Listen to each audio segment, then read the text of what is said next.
Bonsoir à tous. Ce soir, un sujet, ou du moins un titre qui laisse présager quelque chose de connu.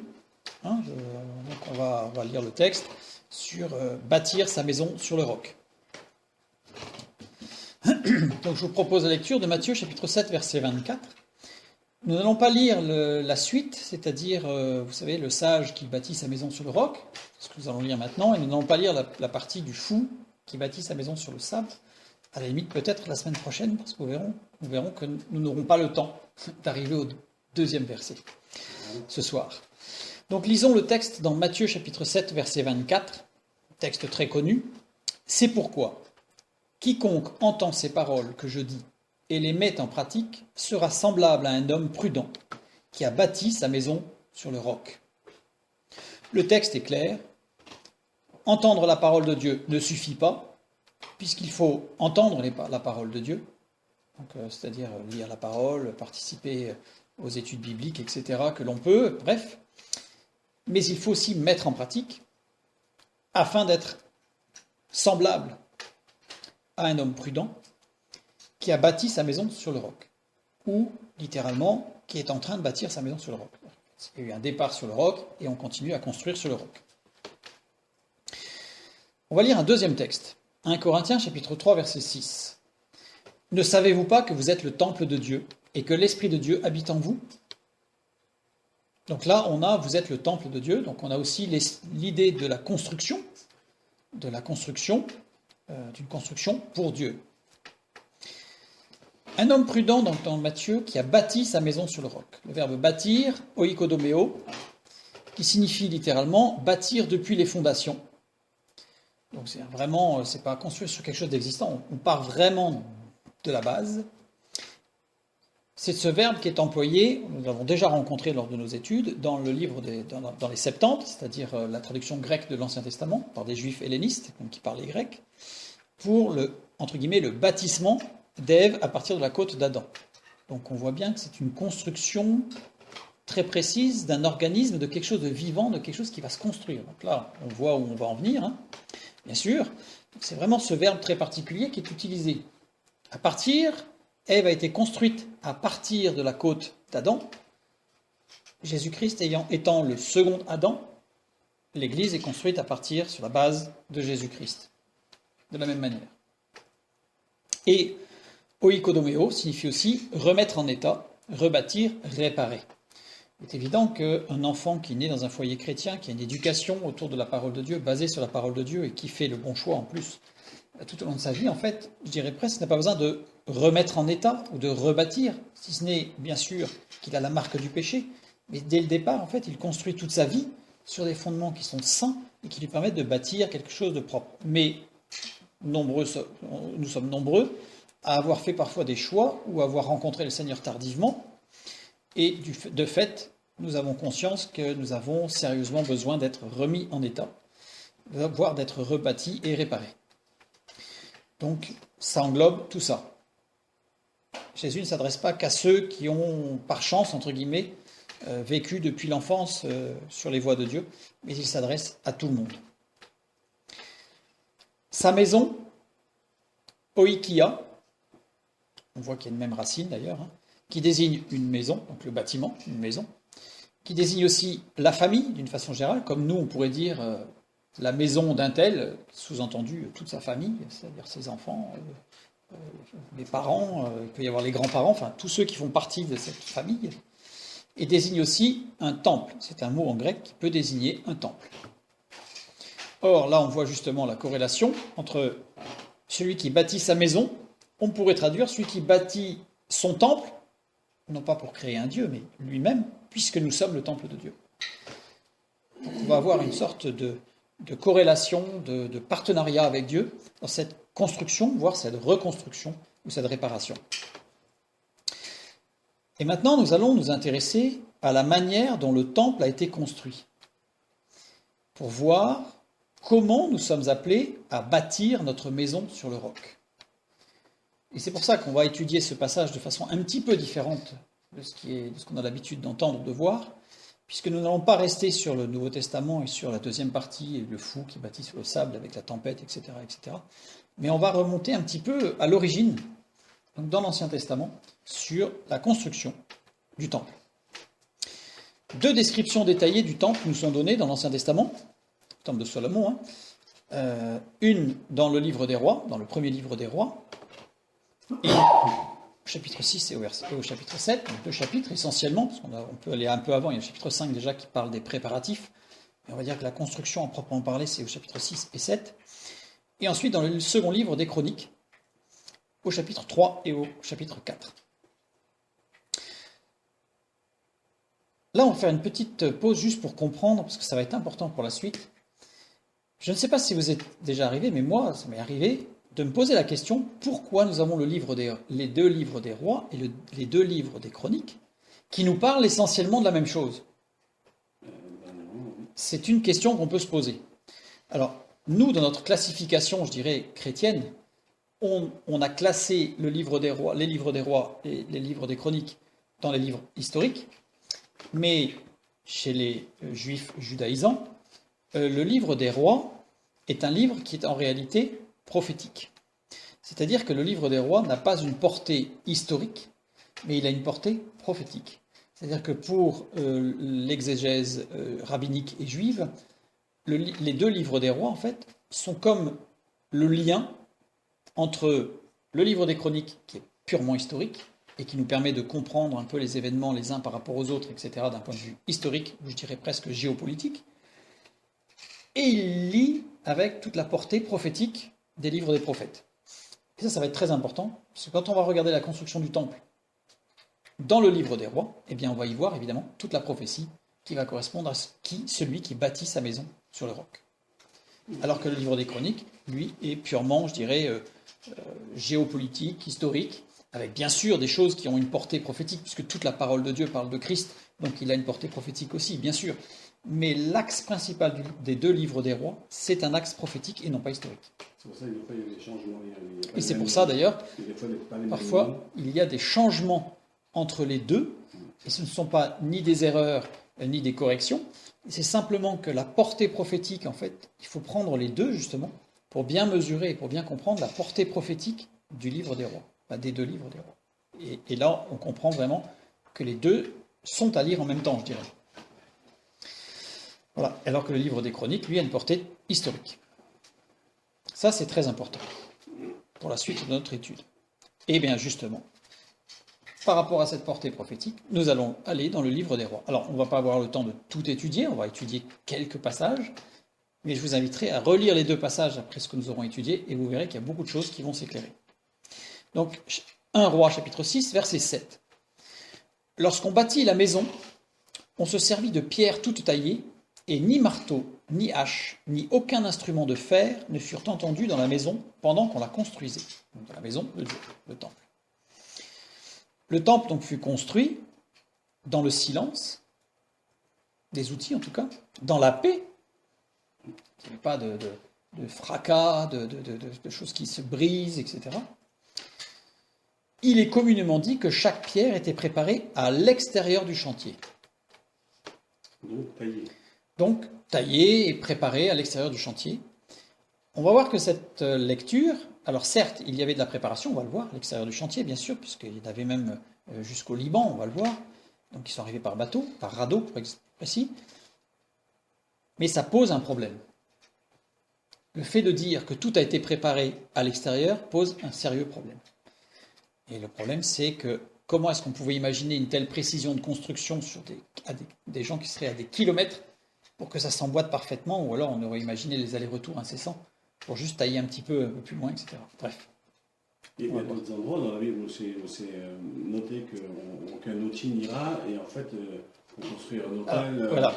Les autres endroits où il est parlé que l'outil ne doit pas, c'est toujours par rapport à la construction d'un hôtel, on va en parler un petit peu, d'un hôtel où l'outil ne devait pas briser la pierre. Et de la même façon, c'était fait ailleurs, quoi. Et alors, est-ce que c'était fait ailleurs ou pas? On va voir. Voilà. Il reste aujourd'hui une petite partie du mur de soutènement du sud-est du temple de Salomon, qui se trouve d'ailleurs sur lequel est porté le mur des lamentations. Voilà, donc là, j'ai pris une photographie là, de ce petit morceau de mur, parce qu'il ne reste plus grand-chose par rapport au mur. Donc on a un petit morceau de mur qui est resté, de soutènement du temple. Et en particulier, nous avons aujourd'hui accès, nous avions accès à une partie des fondations du temps d'Hérode, sachant que le temple construit par Hérode, puis le palais d'Hérode, s'appuie sur une partie des fondations du temple de Salomon. Donc c'est pour ça qu'on a eu à un moment donné accès, vous allez comprendre pourquoi tout à l'heure, parce qu'en fait, voilà. Voilà une photographie. Voilà une photographie d'une pierre. Une pierre, là. C'est même la pierre de l'angle du temple. C'est un bloc de calcaire. Vous imaginez la taille qu'il fait, le bloc de calcaire, donc, qui servait de pierre angulaire au temple. Donc là, on va tout de suite reprendre dans l'esprit, on en parlera à la fin, cette pierre angulaire qui doit être la base de notre vie, Jésus-Christ. En tout cas, la pierre angulaire du temple, on l'a ici. C'est une seule pierre, tout ça, parfaitement parallélépipédique. Donc, une pierre qui a été, c'est pas un gros bloc posé un peu n'importe comment. C'est une pierre qui est parfaitement posée horizontalement, qui a des parois parfaitement verticales et lisses, et qui est un parallélépipède. Donc il y a une section rectangulaire. Et même à l'intérieur, ils ont réussi à définir. Alors, on n'a pas défini, d'ailleurs c'est pour ça qu'ici je parle des dimensions, donc cette pierre elle fait 13 mètres de long, 3 mètres de haut, ça on le sait. Par contre, je mets 2 mètres de large minimum, parce qu'on ne sait pas, de l'autre côté, en fait, jusqu'où va la pierre. On estime à 2 mètres, certains estiment qu'elle fait 4 mètres. Voilà. Donc on ne sait pas. On va dire que c'est entre 2 et 4 mètres, d'après les sondages qu'on a pu faire. En tout cas, c'est un bloc qui est quand même très important. Et dans 1 Roi, chapitre 5, verset 17, nous lisons « Le roi Salomon ordonna d'extraire de grandes et magnifiques pierres de taille pour les fondements de la maison. » C'est-à-dire que le texte biblique nous dit bien que pour les fondements du temple, il fallait des pierres énormes, parfaites, magnifiques.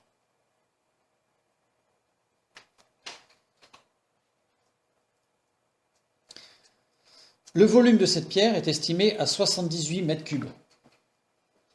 78 mètres cubes. Si on fait le calcul de la masse, en prenant les considérations de, je dirais, minimalistes de 13 mètres, 3 mètres et 2 mètres, on arrive à 214 tonnes. Donc en tout cas, le texte biblique nous montre qu'en effet, les fondations du temple étaient des pierres très sérieuses, de grosses pierres, magnifiques pierres. Donc voilà, comme certains l'estiment à plus de 400 tonnes au niveau de cette pierre-là, qui a été parfaitement usinée, on va dire, pour être un parallélépipède parfait. Composition, je donne la composition ici, c'est juste parce que si certains veulent refaire le calcul de la masse, voilà, voilà à partir de quoi je suis parti pour calculer la masse de la pierre. Voilà. Ce bloc de pierre était la pierre angulaire occidentale du temple. C'était la pierre angulaire du temple. Donc, une pierre qui faisait entre 200 et 400 tonnes posée sur le mont du temple, tout en haut, pour construire le temple. Elle se trouve aujourd'hui sous le quartier musulman de la vieille ville. C'est pour ça qu'aujourd'hui, il n'y a plus le droit d'y accéder pour faire des fouilles ou pour regarder. Donc, au même titre qu'il y a plusieurs endroits, et on va peut-être en reparler tout à l'heure, mais il y a plusieurs endroits qui sont maintenant sous la vieille ville, la partie musulmane, la partie arabe de la ville, ou sous l'esplanade, ce qu'on appelle l'esplanade des mosquées maintenant, où là il est formellement interdit de faire quoi que ce soit. Donc c'est pour ça qu'on a des photographies, puisqu'à un moment donné c'était possible, aujourd'hui ça ne l'est plus, peut-être que ça le sera plus tard, mais pour l'instant ça ne l'est plus. Donc la question qu'on peut se poser, c'est comment ont-ils pu monter une pierre de plus de 200 tonnes tout en haut du mont du Temple? Et la deuxième question, comment ont-ils pu ajuster chaque pierre avec autant de précision, tel qu'on le voit sur la photo ici tout à l'heure, où j'ai montré les restes des soubassements de la maison de Dieu. On a des pierres qui sont parfaitement ajustées. Il n'y a pas un jour, le vent ne passe pas, l'air ne passe pas entre eux. Elles sont parfaitement ajustées et elles ne sont pas taillées, comme nous on aurait des parpaings qui seraient moulés. Donc ce ne sont pas des briques, ce sont bien des pierres, ça c'est très important, on va le voir à la fin. Donc ce ne sont pas des briques moulées qui sont assemblées les unes avec les autres, auquel cas il y aurait eu des surfaces parfaites, ce qui était très simple. Or là on a des pierres avec aucun bruit de marteau, aucun usinage, on va dire, lors de la construction sur place, in situ. Reprenons le texte biblique. 1 Roi, chapitre 5, verset 15. Donc là, on va être dans les préparatifs. Salomon avait encore 70 000 hommes qui portaient les fardeaux et 80 000 qui taillaient les pierres dans la montagne. C'est énorme. C'est énorme. Ceux qui taillaient les pierres. Khatsab. Khatsab, qui veut dire fendre, extraire. Donc là, on a plus l'idée d'ouvriers qui extraient les pierres plutôt que des tailleurs de pierre auxquels on viendrait livrer des blocs et qui, dans les blocs, tailleraient. On a plutôt quelque chose de fendre et d'extraire. Sachant que l'idée de fendre rappelle un petit peu ce qui était fait dans nos carrières, même au siècle dernier, où on perçait des trous à la baramine dans les roches, on mettait du bois sec, et ensuite on arrosait le bois, et le bois en gonflant, tout le long, ça créait tout le long, on faisait des trous tout autour du bloc que l'on voulait couper, et quand le bois gonflait avec l'eau, ça faisait éclater la roche, et on récupérait. C'est comme ça que c'était fait dans les carrières à l'époque. Donc on peut imaginer que c'était un peu comme ça, pour récupérer des gros blocs de pierre.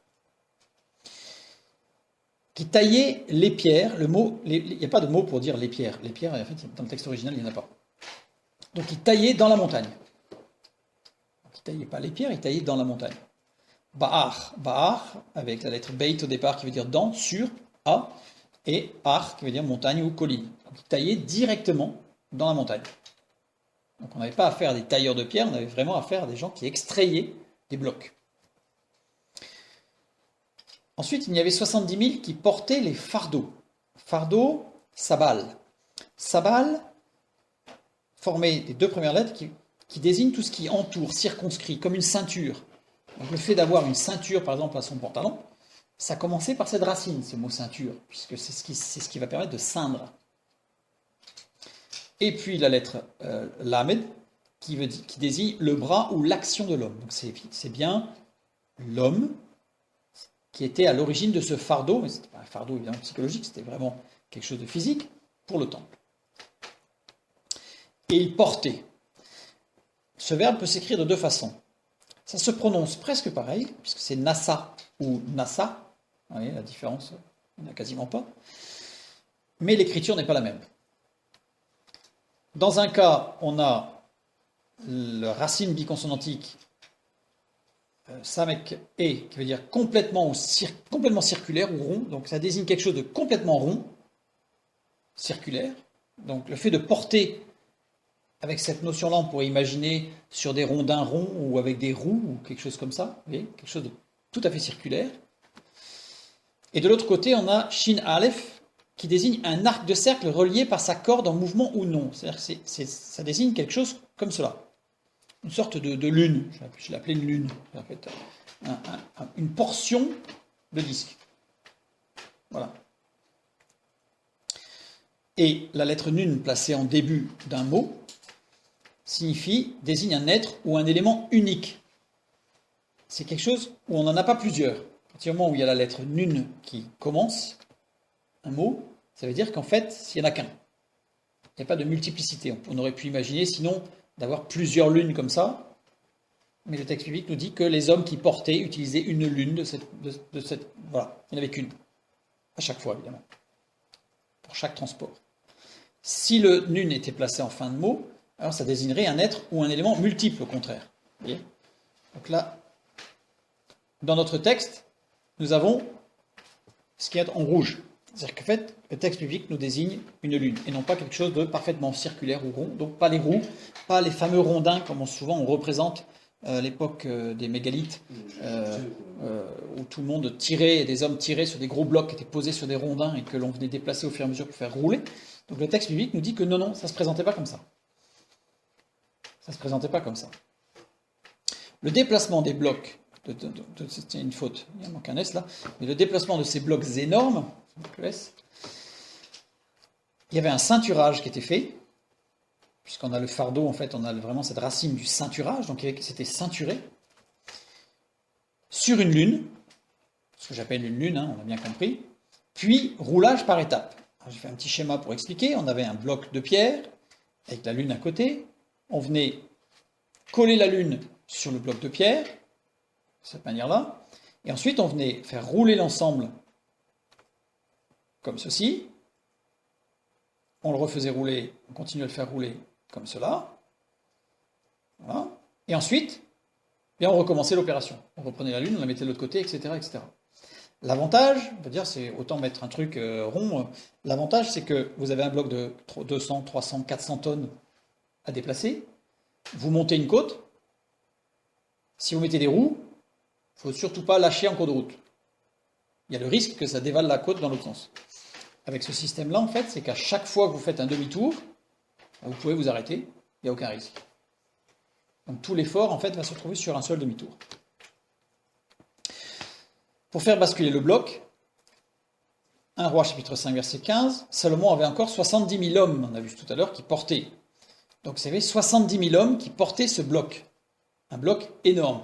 Ça veut dire que le bloc de 200 tonnes ou voire de 400 tonnes, il est monté sur le mont du Temple de cette manière-là. Par demi-tour. Par demi-tour avec une lune, ce que j'appelle une lune. Nous avons ici des trous de fixation qui ont été percés dans ce bloc. Il y a des rainures aussi. Bon, je ne sais pas si j'aurai le temps d'en parler à la fin, mais en tout cas, il y avait des trous de fixation. Donc, les trous de fixation permettaient de fixer un ceinturage et ensuite permettaient de tirer, voilà, de la sorte. Il y avait des fixations. Les trous pouvaient fixer le ceinturage ici pour tirer dessus, pour le faire pivoter. Pouvaient aussi servir à fixer la lune en plus du ceinturage. Voilà, ceinturage avec des lanières de cuir. Donc la Bible nous dit que ces éléments ont été transportés de cette manière-là. Voilà. Il réside encore un mystère, une question difficilement, sur laquelle on n'a pas de solution, a priori, scientifiquement et je dirais archéologiquement. C'est comment ont-ils pu percer des trous dans les blocs? Alors vous allez me dire, c'est facile, parce qu'à la carrière, avec un marteau et un burin, boum, boum, boum, boum, boum, on fait des trous dedans. Le problème, c'est que voici des trous que nous avons retrouvés. Donc, comment percer un tel trou? La question, c'est que même si aujourd'hui, nous avions des outils avec des grosses perceuses, à partir du moment où on a un outil tournant, on ne peut pas obtenir de telle forme. On pourrait obtenir un trou circulaire à la limite. Mais à l'époque, d'abord, comment aurait-il fait? Même un trou circulaire. Mais alors là, ça détruit toute possibilité d'interprétation. Donc voilà, un autre type de trou, voire un trou comme celui-là.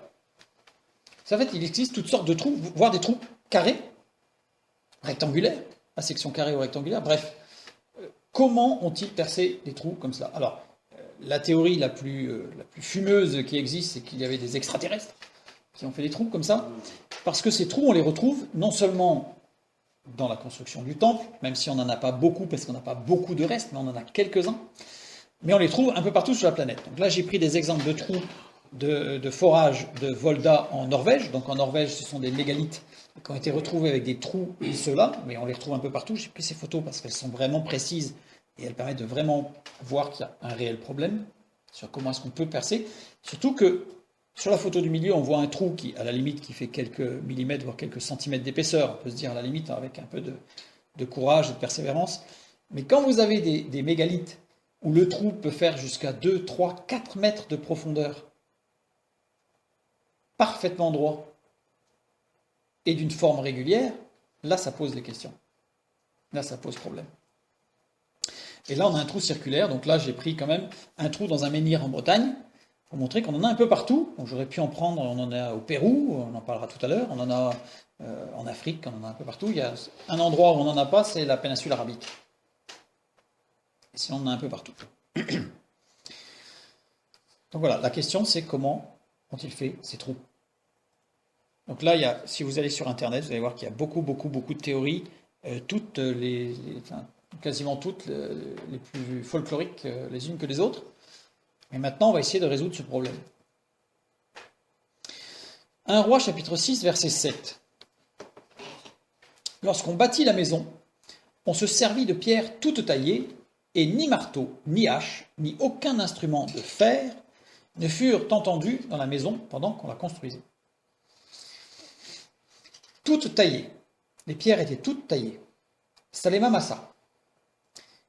Salema, on retrouve la racine de Salama, qui rejoint la perfection dynamique que nous avons étudiée la dernière fois lorsque nous avons vu notre perfection en Christ. Donc là, je renvoie vers notre dernière étude pour voir un petit peu, une fois que vous aurez tout entendu, de voir un peu le lien qu'il y a entre eux par rapport à la construction, notre construction, puisque nous bâtissons notre maison sur le roc. Mais on va prendre cette racine complète qui veut dire parfaitement préparée. Donc ces pierres étaient parfaitement préparées. C'était parfaite. Donc ça veut dire que, parfaitement préparée, ça veut dire que, contrairement à ce que j'ai dit tout à l'heure, il n'y avait pas des allers-retours incessants en disant zut, là il manque un petit centimètre, là il y a 3 mm. Elle était préparée, elle était montée, impeccable. Parfait. Parfait. Et le deuxième mot, massa, formé des deux premières lettres qui sont un noyau biconsonantique qui veut dire dissoudre. Dissoudre, et le signe grammatical aïn qui veut dire qui donne l'image du vide. Dissoudre pour obtenir du vide. Donc là, on a une indication qui nous dit que les trous étaient percés par dissolution de la matière pour faire un trou. Maintenant, comment? N'oublions pas que le livre des rois est un livre prophétique. Si vous allez regarder, vous aurez beaucoup moins de détails de ce type-là dans le livre des chroniques, puisque le livre des chroniques étant historique, etc., n'est pas un livre non plus de mécanique, donc ne nous donne pas les éléments qui sont inintéressants pour le texte biblique. Mais là, il y a une prophétie.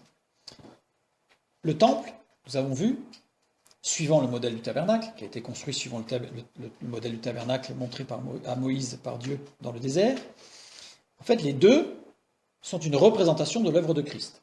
On ne va pas l'étudier ce soir, ce serait trop long, mais on sait qu'il y a la cuve d'airain, qu'il y a la purification, le sacrificateur pouvait rentrer en fait à l'intérieur, c'était l'image de celui qui se sanctifie et qui rentre dans le royaume de Dieu, avec un chemin qui formait une croix d'ailleurs au niveau du sacrificateur tous les jours, tous les matins et tous les soirs, il formait une croix en allant voir les pains de proposition, le candélabre à 7 branches, donc la menorah, etc., jusqu'au lieu très saint. Donc en tout cas, ça représente l'œuvre de Christ. Jésus-Christ qui est la lumière. Il est la lumière. Ce qui transcende, il est la parole et il est la lumière. Si je jouxte les deux, cette dissolution et le fait que Jésus-Christ est la lumière, eh bien j'obtiens le moyen de dissoudre la pierre. Alors, l'une des théories qui dit que le seul moyen d'obtenir des trous de cette rectitude, de cette perfection, on va dire, dans de la pierre, c'est le laser. Aujourd'hui, c'est le seul moyen que nous avons à notre disposition, que nous connaissons, même pas l'eau, parce que si on a l'eau, on peut faire sur des faibles épaisseurs, mais pas sur 3 mètres de long. L'eau perd de sa puissance très très vite, donc on peut avoir de l'eau à très haute pression, pour faire de la découpe, même de roc, de granit, de l'acier, mais on ne peut pas aller très profond. Tandis que là, c'est profond, donc c'est le laser, mais il faut de la puissance.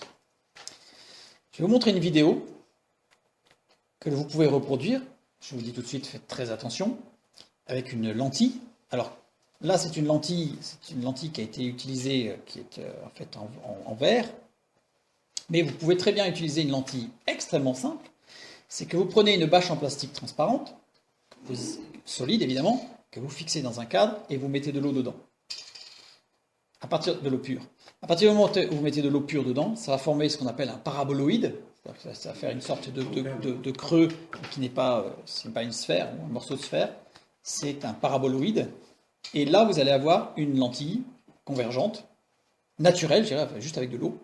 Et plus la taille de la lentille est importante, plus vous allez concentrer des rayons lumineux du soleil, et plus vous allez avoir de la puissance. Donc là, voilà un montage qui est fait. Alors, on va faire la vidéo. Et vous allez voir, on va concentrer le faisceau lumineux sur un morceau, sur une pierre. Je remets en haut la vidéo. Voilà. Donc ici, il y a une pierre qui est posée.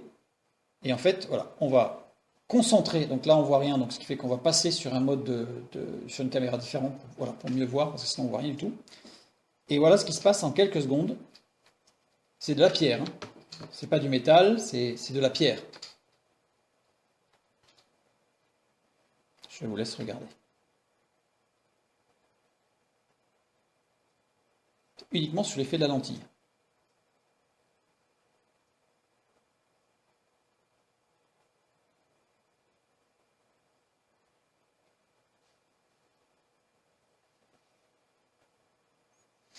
Voilà. Et on obtient ça en très peu de temps. Et comme vous le voyez, la pierre n'a pas le temps de chauffer. En fait, l'énergie est tellement je dirais, concentrée qu'à l'endroit de la concentration, en fait, on atteint des températures, je l'ai écrit ici, de 3500 degrés. Voilà. Supérieur à 3500 degrés. Sachant que pour information, la lave en fusion, elle est entre 700 et 1200 degrés, selon sa composition chimique. On ne connaît aujourd'hui aucun matériau qui résiste à 3500 degrés.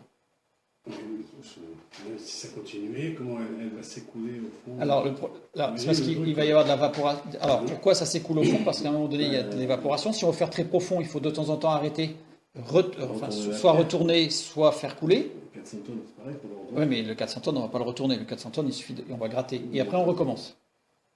Puisqu'en fait, l'énergie solaire, on l'a, quoi. Alors là, j'ai montré une vidéo. Si vous allez sur Internet, vous allez voir qu'il y a beaucoup d'essais qui ont été faits. Ça marche très très bien. Ça pose pas beaucoup de difficultés pour l'obtenir. Il faut juste faire très attention parce qu'on ne voit pas le point focal. Donc si jamais on y passe la main, on va avoir un gros problème. Donc voilà, il faut faire très attention à ce genre de choses. Une fois qu'on a fait les bons réglages, c'est très précis. Quelle est la taille du paraboloïde? La taille du paraboloïde, pour faire cette expérience-là, c'est à peu près 1,20 m sur 1,20 m. Ce qui n'est pas très gros. Vous avez des expériences qui sont faites avec des paraboloïdes qui font 3 mètres, 4 mètres, ou alors avec des lentilles de Fresnel, c'est-à-dire que vous avez plein de petits paraboloïdes qui sont bien calculés pour que le point focal soit toujours le même. Donc là, c'est beaucoup plus petit, mais c'est très puissant, parce que là, on a le principe de la lentille de Fresnel. Et donc, on obtient des températures. Vous avez des vidéos, vous avez des personnes qui prennent un morceau de verre, qui le présentent juste devant et qui le plient comme du caoutchouc, juste pour ne pas le faire fondre, ils l'approchent suffisamment près, etc. Mais à l'époque, il y avait des plastiques. Alors, la question de Christelle, comment obtenir des formes? Eh bien, en fait, il suffit de déplacer le rayon lumineux, et petit à petit, alors si on fait un énorme paraboloïde, on va avoir un trou plus gros, et ensuite, il suffit soit de le réduire et de faire, comme on a vu tout à l'heure sur les images, il suffit de faire plusieurs fois, et on a les rainures. À chaque fois, on va avoir la rainure exactement du diamètre de là où on a posé le faisceau lumineux. Salomon était associé à Hiram, roi de Tyr. Nous lisons ça dans plusieurs textes.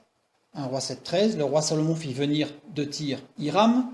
Donc c'était le roi qui était aussi roi à l'époque de David. C'est pour ça que David a aussi travaillé avec Hiram, roi du Liban actuel, de Tyr. Et 1 Roi chapitre 5 versets 13 et 14, nous lisons: Le roi Salomon leva sur tout Israël des hommes de corvée. Ils étaient au nombre de 30 000. Il les envoya au Liban, 10 000 par mois alternativement. Ils étaient 1 mois au Liban et 2 mois chez eux. Adoniram était préposé sur les hommes de corvée. Là, on sait qu'il y a eu des échanges, je dirais, techniques.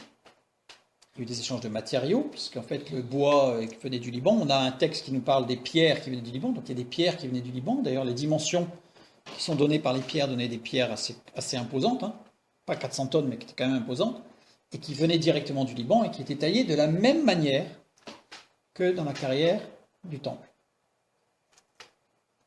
On retrouve la technologie de Salomon au Liban. C'est-à-dire que tout ce qu'on vient de voir là, on le retrouve au Liban au niveau archéologique. En particulier à Baalbek. Pareil, je vous inviterai à aller voir sur Internet Baalbek, vous allez voir des choses incroyables. Aujourd'hui, on n'a pas de réponse, la parole de Dieu nous donne la raison. Voilà une image de Baalbek. Donc vous avez un morceau, là vous voyez, ici vous avez un homme là, et ça c'est une pierre taillée directement dans la montagne. Directement sur un bloc rocheux en fait, c'est directement taillé parce qu'il nous reste des blocs. C'était directement dans la montagne, comme le texte biblique nous disait. C'est-à-dire que ceux qui taillaient les pierres les extrayaient par fente directement de la montagne. Ce bloc-là, donc à Baalbek, est estimé à 1000 tonnes.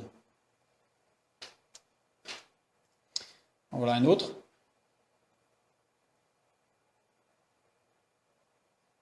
Qui sont parfaitement taillés de façon parallélépipédique. Et qui sont percés de trous aussi. Et à Baalbek, on retrouve des traces de fusion de la roche, justement. C'est ça qui est intéressant. Étrange sculpture de la pierre qui pourrait seulement avoir été appliquée alors que la roche originale était dans un état fondu, ramolli ou de fusion. C'est-à-dire qu'en fait, on a ici les scientifiques qui ont bien relevé en fait que seules les traces que l'on peut retrouver de façon vraiment importante, c'est pas des petites traces, c'est vraiment des traces importantes, montrent qu'on ne pouvait obtenir cela qu'en ayant fait fondre la pierre. Ce qui correspond à la technologie que nous avons vue pour la fabrication du temple. Ils avaient donc du verre à l'époque, ou du plastique. Non, pas du verre ni du plastique. C'était Comment ils pouvaient créer avec une la lentille d'eau. transparence? Avec une lentille d'eau. Alors, j'ai pas fait toute l'étude parce que ce serait très très long, mais de voir en fait il y avait un ustensile qui était très important, qui était la cuve. La cuve d'airain, donc fabriquée dans l'Exode, selon le plan de Dieu. Et il nous est dit que Moïse fabriqua la cuve avec les miroirs des femmes. Si on prend littéralement le texte, on voit que la cuve était un miroir. Ça veut dire qu'en fait, la cuve qui était paraboloïde, c'est un paraboloïde, était un miroir. Ça veut dire que la cuve, il suffisait de l'utiliser sans la remplir d'eau, puisqu'elle était elle-même polie pour être tel un miroir. Donc, comme c'est un paraboloïde parfait, ça veut dire qu'elle a un point focal unique. Donc, il suffisait de la mettre au soleil, et à partir du moment où on trouvait le point focal, c'était parti. On avait de quoi couper, faire fondre de façon parfaite, et on retrouve les traces sur ces gros blocs. Alors, c'est très impressionnant, puisque c'est à l'époque 1000 avant Jésus-Christ. Donc les traces que l'on trouve, c'est le travail, c'était comme si on avait le travail d'une truelle sur du ciment encore humide, vous voyez. Donc c'est comme si ça avait été lissé en fait. Comme si ça avait été lissé, une fois fondu, ça a été lissé, pour que ce soit propre. On retrouve ensuite cette technique de fusion un peu partout sur la planète. Là, on a un obélisque, ce qu'on appelle l'obélisque inachevé à Aswan en Égypte, donc là où étaient tirés des obélisques, y compris celui qui se trouve à Paris ou qu'on retrouve à Rome, ce sont les obélisques égyptiens. Et là, on retrouve des traces, toutes ces traces ici que l'on voit sur l'écran, sont des traces de fusion. C'est-à-dire en fait, ça a été coupé par fusion successive. Ce ne sont pas des traces de marteau, de choc, ce sont des traces de fusion, puisqu'on retrouve l'état de la pierre qui a été modifié. Parce qu'il y a eu fusion en surface. Donc l'obélisque, les premiers obélisques ont été dressés dans la ville égyptienne de Younou ou On dans la Bible. Dans la Bible, on parle de cette ville, c'est la ville d'On. Si vous voulez regarder, vous verrez. Younou, ça veut dire ville de la colonne, parce qu'en fait c'était l'endroit où on fabriquait des colonnes qui servaient à faire des obélisques, voire des colonnes circulaires, très très grandes, en une seule pièce. Les Grecs appelèrent cette ville Héliopolis, cité du soleil, parce qu'en fait c'était la cité qui servait à la construction des temples solaires. Donc on va comprendre un petit peu pourquoi toutes les constructions un petit peu gigantesques font appel à une sorte d'adoration du soleil, puisqu'il y a eu une déviation par rapport à ce que Salomon avait fait, qui était pour le temple de Dieu, donc c'était la perfection avec la puissance de techniques. On va voir qu'ils viennent bien avant Salomon, c'est pas Salomon qui l'a découvert, parce qu'on la connaissait avant, au niveau des patriarches. Mais ça a été repris, et comme c'était tout à partir vous imaginez, faire fondre la pierre à partir du soleil, c'était quelque chose d'extraordinaire, donc il y a eu divination, et donc ça s'est appelé la cité du soleil. Cette cité qui s'appelle Beth Shemesh dans Jérémie 43.13. Si vous lisez Jérémie 43.13 et tout ce qu'il y a autour par rapport à Beth Shemesh, vous comprendrez pourquoi l'obélisque a été inachevé. Aujourd'hui, les archéologues se demandent pourquoi cet obélisque a été inachevé. Et en fait, tout simplement parce que dans Jérémie, il y a eu une malédiction de Dieu par rapport à cette idolâtrie du soleil, par rapport à cette technique qui était utilisée. Et donc, la ville a été détruite. Et donc, ça a été inachevé. Voilà. Donc, on a la raison du fait que ce soit inachevé dans la parole de Dieu, dans le livre de Jérémie. Chez les Incas, on retrouve pas ça. Chez qui? Les Incas. Si, on retrouve chez... je vais en parler justement ici, puisque là, je vais montrer quelque chose qui ressemble énormément à ça, mais c'est une pierre taillée au Pérou. Justement, au Pérou, on retrouve la même technique. En fait, on va la retrouver un petit peu partout, je vous ai dit. cette même technique. En fait, cette technique, alors là, je n'ai pas fait l'étude ce soir, ça aurait été beaucoup trop long, mais cette technique était connue de Noé. Alors on le sait parce qu'un jour, certainement, on étudiera les preuves du déluge autres que géologiques, puisque géologiquement, on a des preuves du déluge, mais il y a grande discussion sur les géologues, mais on a aussi des preuves du déluge qui sont techniques, et on voit que Noé maîtrisait cette technologie, puisque, par exemple, on a retrouvé ce qu'on appelle les ancres de l'arche, c'est-à-dire des grosses pierres énormes, calibrées, sur lesquelles étaient gravés certains textes qui permettent de bien montrer qu'il s'agit bien de Noé et de l'arche, de sa famille, et qui ont été toutes percées, puisqu'elles étaient accrochées à l'arche, et ça permettait de lester l'arche en fonction du poids des animaux, plus ou moins à l'avant ou à l'arrière. Et donc on lestait en fait, on laissait tomber, et on a retrouvé sur le trajet, sur une partie du trajet de l'arche jusqu'au mont Ararat, on a retrouvé toutes ces pierres qui sont parsemées tout au long jusqu'au mont Ararat. Et elles ont toutes été percées par cette technologie. Voilà, je ferme la parenthèse, c'est très intéressant, mais on n'a pas le temps ce soir. Et par exemple, une autre, donc ça c'est une statue en ivoire, qui a été percée aussi de trous de façon très régulière, parce que là on a parlé des pierres, mais ça marche pour tout, parce que tout fond. En fait, à cette température, on obtient tout, on peut faire fondre le métal, en fait, tout fond. Donc la statue en ivoire de 330 cm d'Abou Matar, près de Beth Sheba, dans le Negev, justement. Donc, cette technologie, en fait, elle est connue. Voilà. Et d'ailleurs, Genèse 28, 10 à 22, nous lisons « Jacob partit de Beth Sheba et s'en alla à Charan. » Donc là, j'ai passé tout le passage où il est parlé de la vision de l'échelle. Donc on pourrait le lire entièrement, bien sûr. Et Jacob se leva de bon matin, il prit la pierre dont il avait fait son chevet, il la dressa pour monument, et il versa de l'huile sur son sommet. Il donna à ce lieu le nom de Bethel. La pierre qu'il avait mis comme oreiller, cette pierre, c'est Eben. Eben, ça veut dire une pierre, mais la construction, ça commence par la lettre Aleph, qui représente Dieu, puis la lettre Ben, qui veut dire fils. Donc Dieu a un fils. En fait, cette pierre, le mot utilisé pour désigner cette pierre, Eben, signifie Dieu a un fils, ou le fils de Dieu. Dieu a un fils, dont il avait fait son chevet. Chevet, Mera Asutav, qui signifie, 8 occurrences, c'est la perfection messianique, qui signifie là où se trouve la tête, ce qui domine, ce qui est la primauté. Donc, littéralement, c'est Dieu a un fils, et Jacob en avait fait la primauté. Il en avait fait ce qui domine dans sa vie, il en avait fait sa priorité. Et cette pierre, il l'adressa pour monument, Matseba. Monument, littéralement, c'est un pilier. C'est quelque chose de vertical. C'est un pilier. C'est pas une pierre difforme à poser comme on peut. C'est vraiment quelque chose qui est longiforme et qui a été posé verticalement. Donc c'est un pilier. Alors, posé verticalement, pas forcément, parce qu'un pilier peut être penché. On va le voir, ça va être important pour ce texte. Mais en tout cas, c'était un pilier. Il s'agissait en réalité d'un menhir. Donc c'est un pilier. Donc c'est quelque chose de vertical. Il s'agissait en réalité c'était pas une colonne, parce qu'il n'y avait pas de quoi tailler une colonne, et c'était un menhir, ce qu'on appelle un menhir. Alors, pour information, puisque là on va parler un petit peu de quelques menhirs, ce qu'on appelle des menhirs, Jacob adressait aussi un dolmen, dans Genèse 31-45. Je vous laisserai lire, ce n'est pas le sujet de ce soir, mais ça veut dire qu'il n'y a pas eu que des menhirs. Alors c'était quand même intéressant parce que, un petit peu partout dans les civilisations qui justement sont décrites par les migrations dans la parole de Dieu des fils de Noé, quand ils se sont séparés après la tour de Babel, et que leurs descendants se sont séparés, il y a eu on a tout un arbre géographique des descendants de Noé, qui correspond, je renvoie vers l'étude sur la géolinguistique, qui correspond au développement des langues d'ailleurs. On retrouve cette, entre guillemets, civilisation, cette culture du dolmen et du menhir.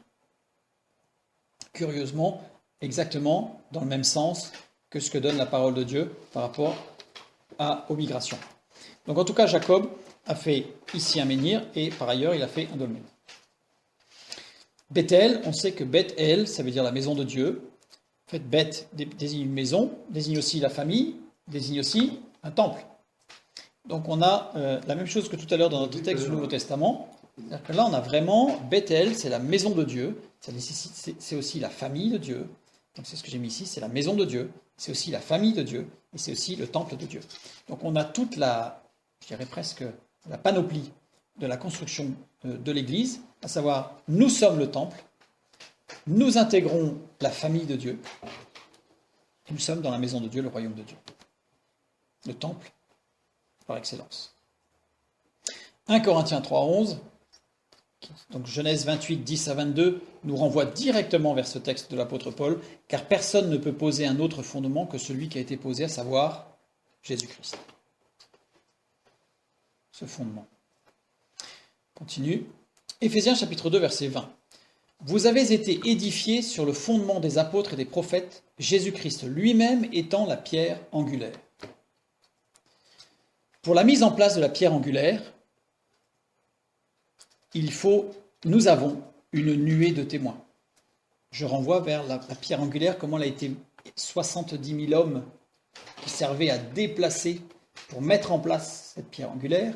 Donc ici, nous avons une nuée de témoins, donc on lit dans Hébreux chapitre 12, qui correspond à ces apôtres et à ces prophètes. Tous ces témoignages que nous avons dans la parole de Dieu, ce sont des témoins qui nous apportent la parole de Dieu, qui nous apportent le témoignage de leur vie avec le Seigneur, avec Dieu, qui nous apportent la preuve, entre guillemets, de l'action de Dieu, qui nous apportent aussi les promesses de Dieu.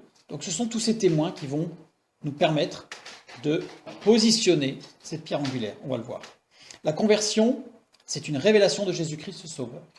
En fait, c'est une révélation. Nous avons la conviction de péché, c'est-à-dire une prise de conscience personnelle du péché, avec la certitude d'être coupable devant Dieu. Ça, c'est la conviction de péché. Avec des textes qui s'y associent. Cette conviction de péché nous amène à la repentance. La repentance, du grec métanoïa, qui veut dire changement de disposition. Donc c'est la repentance, on change de disposition. Changement de conception et de disposition intérieure à l'égard du péché et de Dieu, avec le regret profond de l'avoir offensé. Ça, c'est la repentance. Ensuite, nous avons la confession, c'est-à-dire que reconnaître, dire la même chose que ce que Dieu dit, c'est-à-dire que reconnaître son péché. C'est un acte par lequel l'homme reconnaît son péché et exprime à Dieu ses sentiments intérieurs. C'est-à-dire qu'en fait, là, on décrit un petit peu ce qui se passe lors de la conversion, dans chacun de nous. Ces sentiments intérieurs étant la tristesse et les regrets, bien sûr, par rapport au péché. Là, nous avons, dans ces trois aspects de la conversion, dans ces trois étapes, je dirais, qui peuvent se superposer, bien sûr, se fondre dans le temps, nous avons ce qui concerne la révélation de Jésus-Christ Sauveur. À partir du moment où on a la révélation de Jésus-Christ Sauveur, on a la conviction de péché, qui va nous amener à la repentance. Alors, on peut refuser aussi, puisque la repentance, il y a un acte volontaire, donc on peut refuser, mais dans la conversion qui nous amène à la repentance, cette repentance va nous amener à la confession. Ensuite vient un positionnement dans la grâce de Dieu, c'est-à-dire qu'on se positionne la foi, confiance totale en Dieu, le Créateur, ainsi qu'en Jésus-Christ, Fils de Dieu, unique Sauveur, mort et ressuscité corporellement pour expier les péchés. Donc ça, c'est une position. On se positionne par la foi, on a la confiance, on a la certitude, on affirme dans nos vies que Jésus-Christ est mort et ressuscité pour nous. Ensuite, on a un demi-tour sur nous-mêmes. Cette foi va nous entraîner dans un mouvement de rotation pour faire un demi-tour. Ce demi-tour, puisque c'est le grec épistréphos, qui veut dire se retourner, se détourner, faire demi-tour, c'est un acte volontaire de l'homme, de chacun de nous, qui se détourne du mal pour se tourner vers Dieu. Cette conversion, elle se fait quasiment en deux temps. C'est-à-dire qu'en fait, on a un premier temps de révélation de Jésus-Christ, de révélation de notre état de pécheur et de la nécessité du Sauveur. Et on a un deuxième, c'est un positionnement. On fait demi-tour et on va changer de direction. Voilà. Ce demi-tour se concrétise par un changement visible d'affection, d'ambition, de langage et de comportement. Il est évident que si on a une vie complètement, à l'inverse de ce que nous donne la parole de Dieu et qu'on se convertit, il est évident que ça doit se voir. On ne peut pas continuer la même vie. Et la deuxième chose, c'est avec le désir de plaire à Dieu, c'est-à-dire que non seulement on change, mais on change avec ce réel désir de plaire à Dieu. Ça, c'est le positionnement. Et ça nous amène à l'intégration à l'édifice divin en tant que pierre vivante. C'est-à-dire qu'on va intégrer l'Église. On ne peut pas concevoir de se convertir à Jésus-Christ, de prendre un positionnement dans la grâce de Dieu, en disant non, mais moi je ne fais pas partie de l'Église de Dieu. Ça, c'est pas possible. On fait forcément partie du corps de Christ. C'est ce qu'on lit dans 1 Pierre chapitre 2. Vous-même, comme des pierres vivantes, édifiez-vous pour former une maison spirituelle, un saint sacerdoce, afin d'offrir des victimes spirituelles agréables à Dieu par Jésus-Christ, évidemment. Évidemment. On revient dans Genèse. Jacob, toujours, nous avons vu tout à l'heure l'érection de ce pilier à Bethel lorsqu'il a eu la vision de l'échelle, donc en Genèse chapitre 28, maintenant Genèse chapitre 35. Donc voilà. Après, pendant qu'il est en train de revenir vers Ésaü, son frère. Dieu lui dit, ton nom est Jacob, tu ne seras plus appelé Jacob, mais ton nom sera Israël. Et il lui donna le nom d'Israël. Je passe le passage sur la promesse de la terre promise. Et Jacob dressa un monument dans le lieu où Dieu lui avait parlé, un monument de pierre, sur lequel il fit une libation et versa de l'huile. Jacob donna le nom de Bethel au lieu où Dieu lui avait parlé. Le monument, c'est toujours Matseba, comme tout à l'heure, c'est ce pilier, c'est-à-dire le menhir. Mais là, on a à nouveau un monument de pierre, Matseba, toujours, donc le pilier. Mais Matseba, dans l'écriture, je ne l'ai pas recopié, mais dans l'écriture qu'il a dans à cet endroit-là, signifie aussi renaissance. Signifie aussi renaissance. Donc, cette pierre, ce monument est le symbole de la renaissance.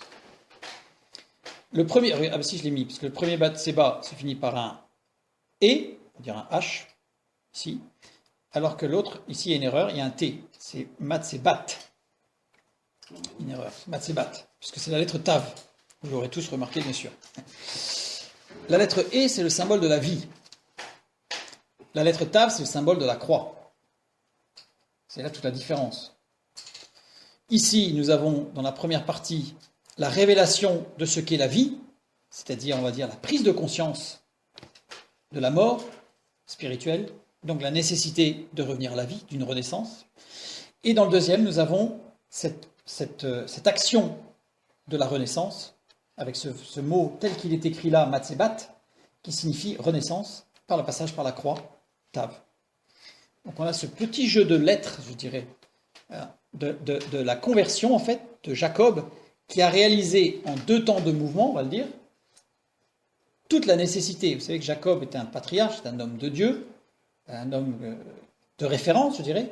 Mais quand on étudie sa vie, il a eu beaucoup de hauts, beaucoup de bas. C'était une vie, ce qu'on appelle en escalier ou en paysage très ondulatoire, en tôle ondulée.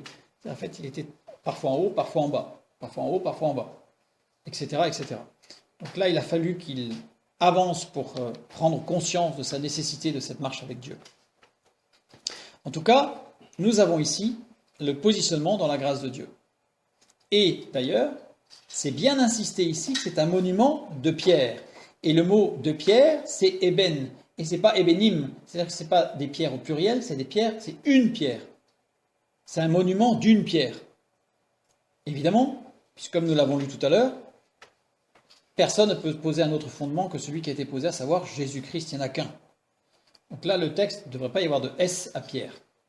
Donc c'est un monument d'une pierre. Toujours un menhir. Petite remarque.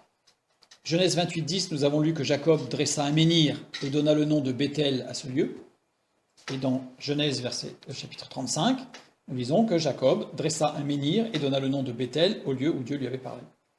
Donc en fait, on va se dire, mais il a appelé 2 fois un endroit Bethel, a priori le même endroit, il a monté deux colonnes, 2 menhirs, comme s'il n'avait pas remarqué que c'était déjà son premier passage. Bref, le verbe dresser qui est utilisé dans Genèse 28, c'est vayasem qui veut dire mettre en place.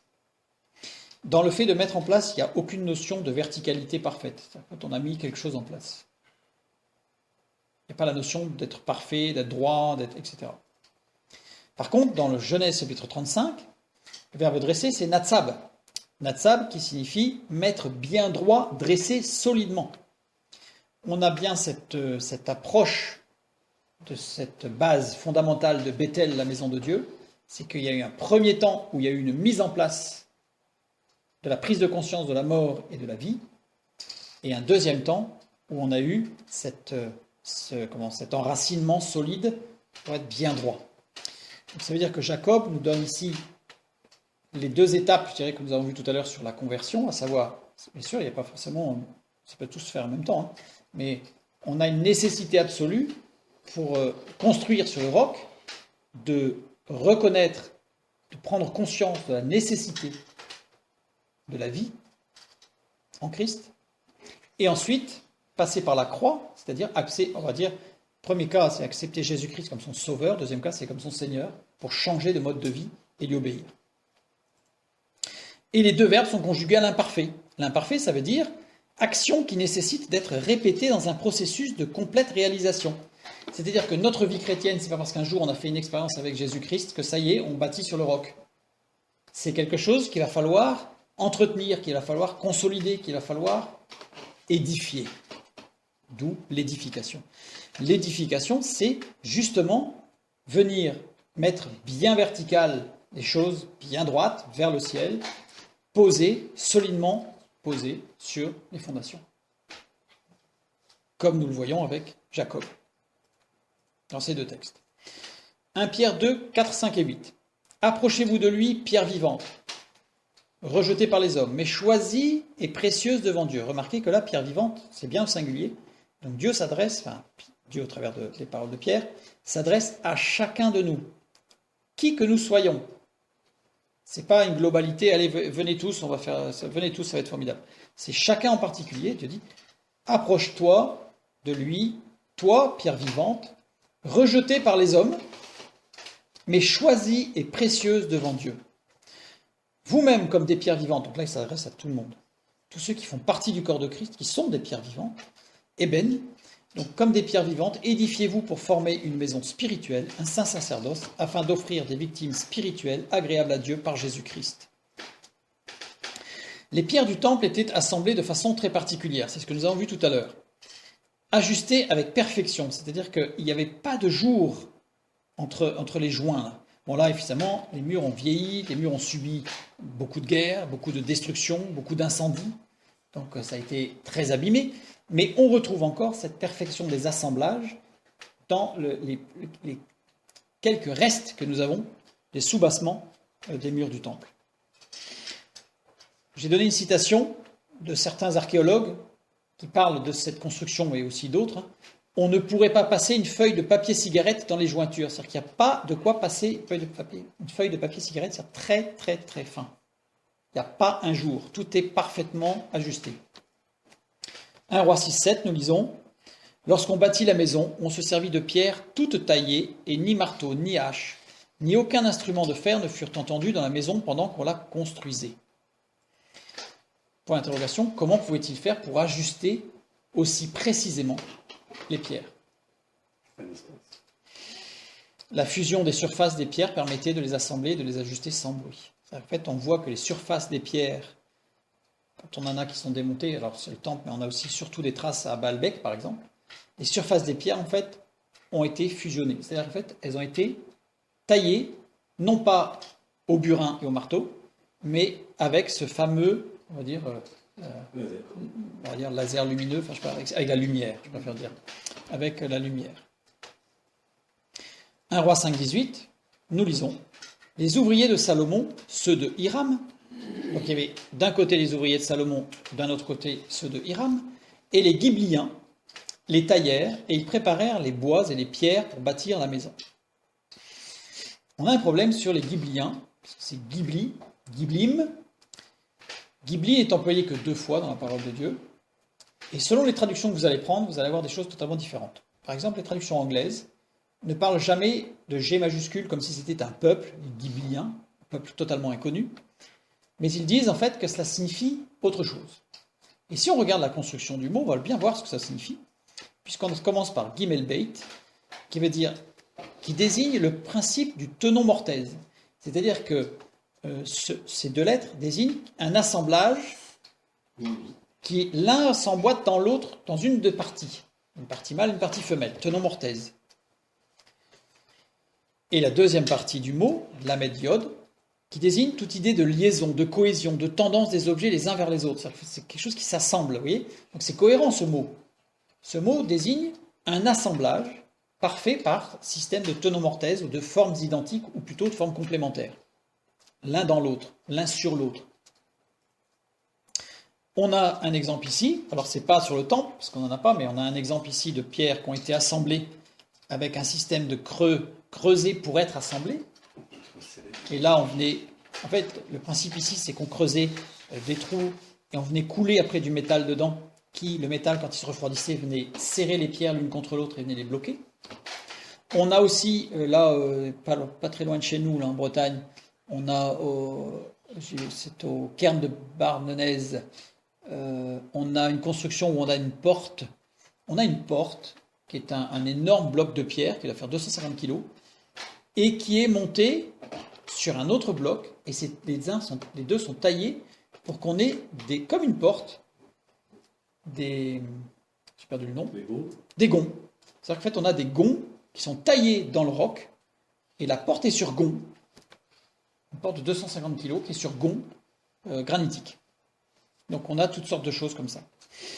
Ensuite, ces ouvriers donc de Salomon et d'Hiram, en fait, il n'y avait pas des Ghibliens qui venaient de je ne sais pas où, c'était ceux-là, c'est eux qui faisaient toute cette cohésion, qui faisaient attention que ce soit les formes parfaitement complémentaires et voire tenomorthèses.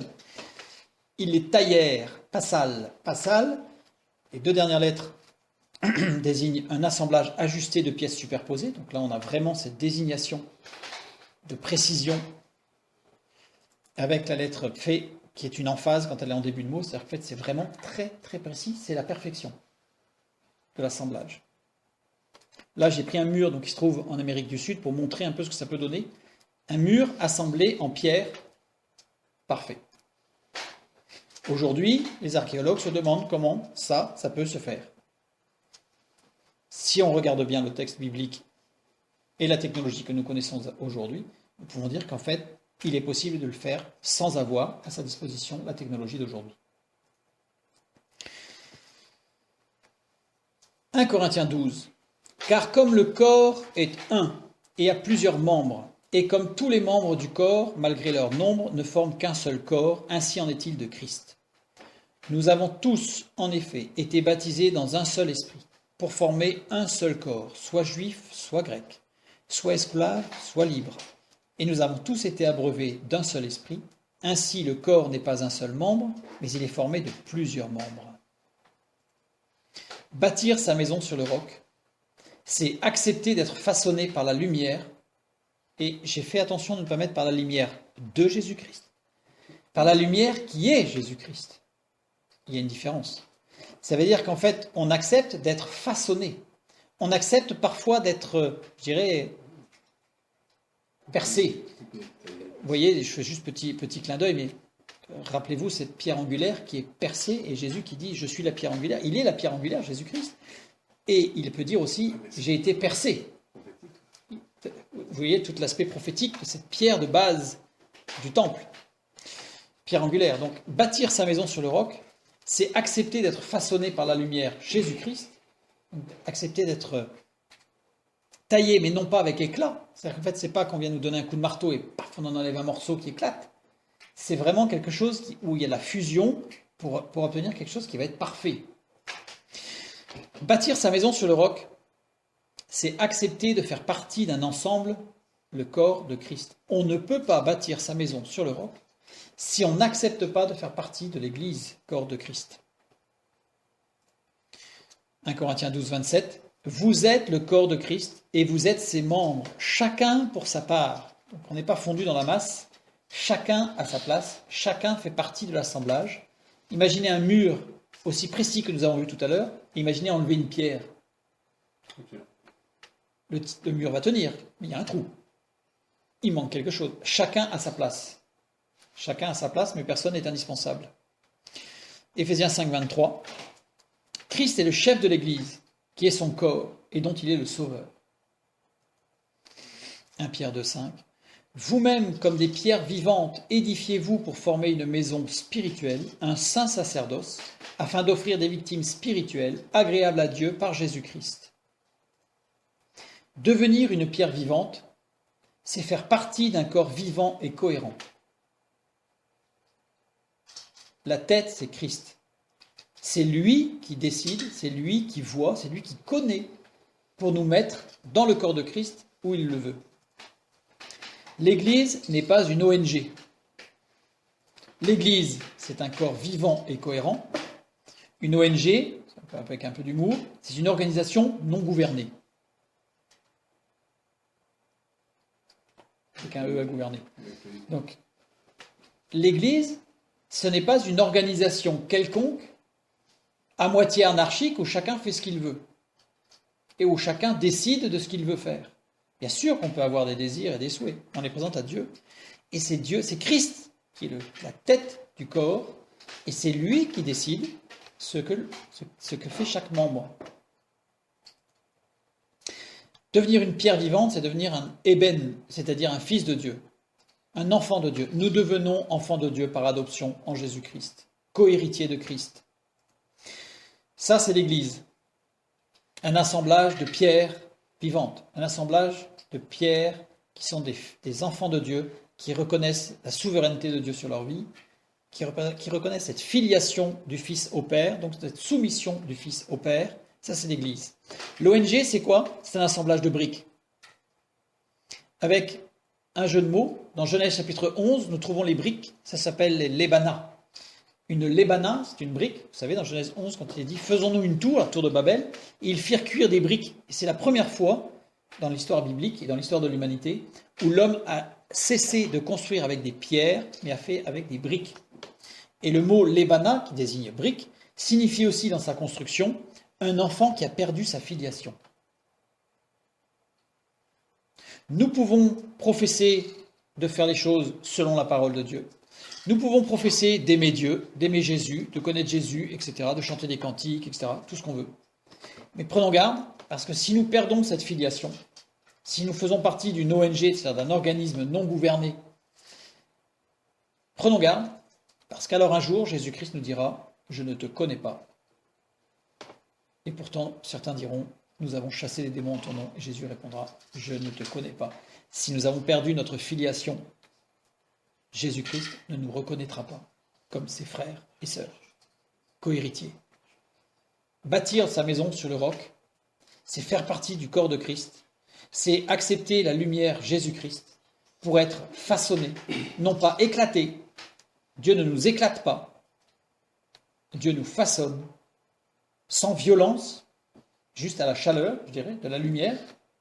Mais il n'y a pas de violence dans le choc et dans les coups, dans les cris, dans les bruits. Si on accepte, alors on fera partie du corps de Christ. C'est ça, bâtir sa maison sur le roc. Que Dieu vous bénisse et à bientôt.